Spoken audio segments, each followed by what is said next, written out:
Welcome to Positive Atheism English channel.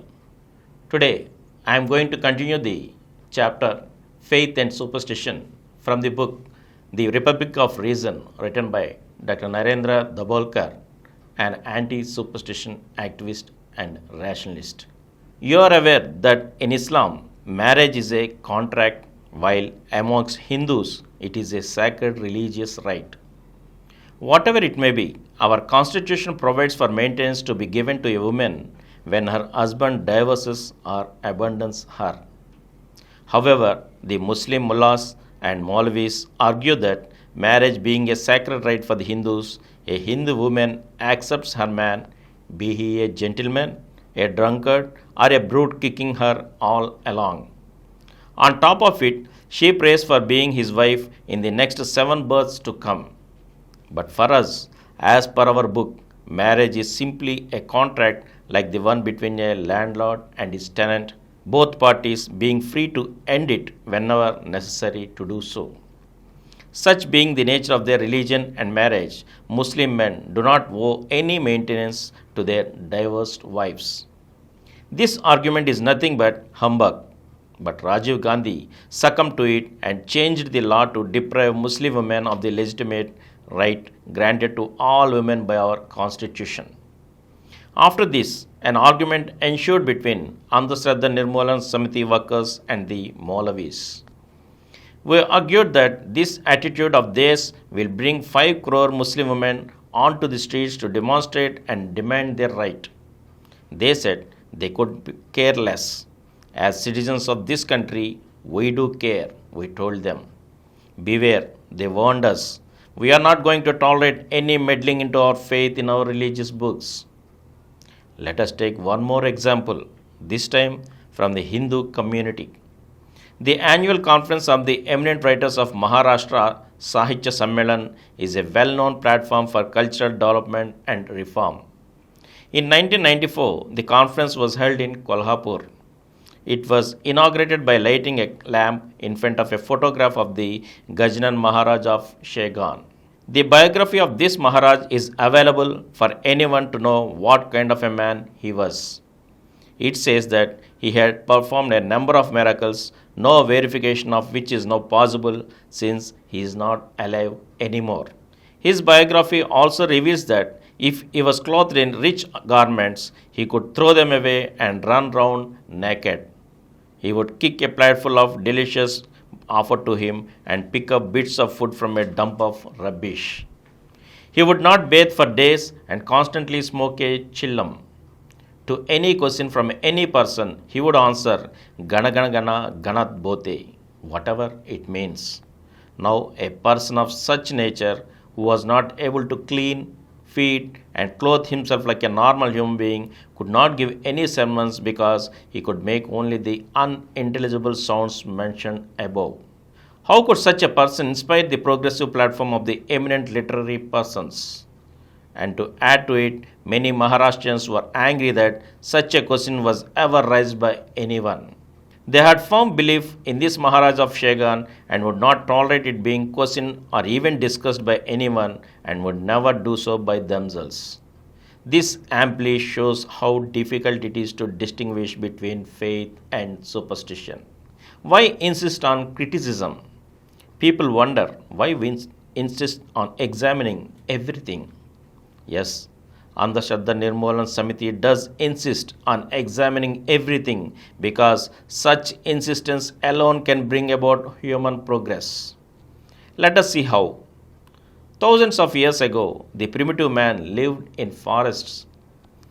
He did not know why there was lightning in the sky. Why did the skies grumble?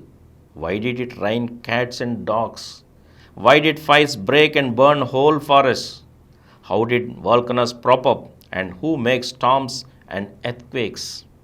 Naturally, he thought that all these phenomena are caused by some powerful supernatural deities. He had to trust them, have faith in them. He considered the 5 elements earth, water, fire, wind, and sky to be those superpowers and made them his deities. He then started appropriating them, worshipping them. Does the same situation continue to exist today? When you reach home and light your gas burner or stove with a matchstick, do you first salute the matchstick and the matchbox and pray, "Oh, fire God, give me the power to cook my food"? Certainly not. What was a god once upon a time is now seen as a simple chemical reaction, a scientific rule.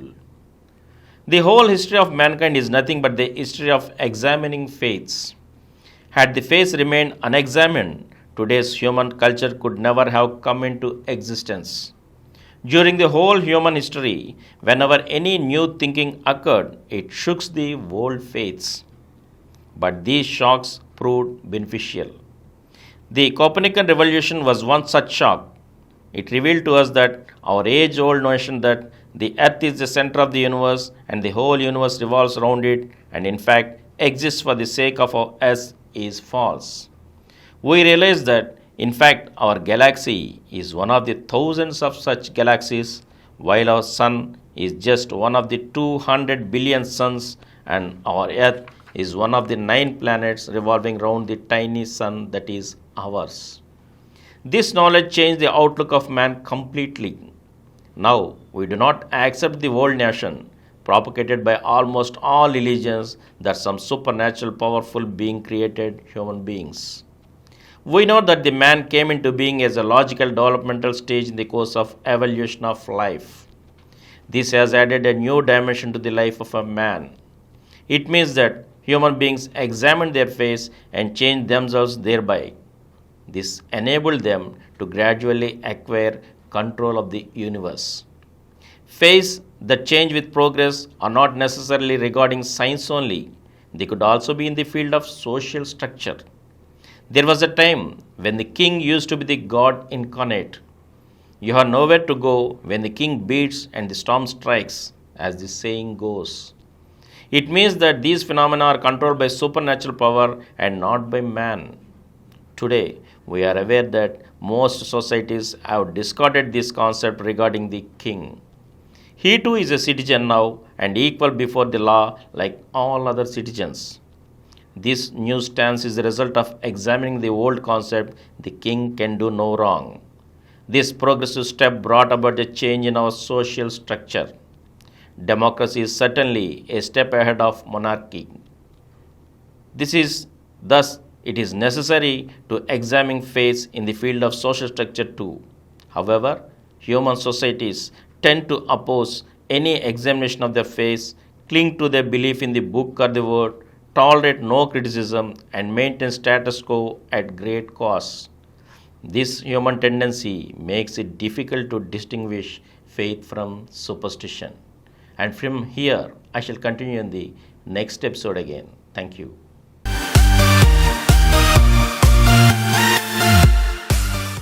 For more videos, please subscribe to our Positive Atheism English channel presented by Dr. Samaram Multi-Channel Network, which is nearby 20 crore views. Please like, subscribe and share our videos. And for notification of our new videos, please click the bell icon. Please download Samaram Multi-Channel app and watch your favorite channels from your mobile. App available on Google Play Store and subscribe to the channels.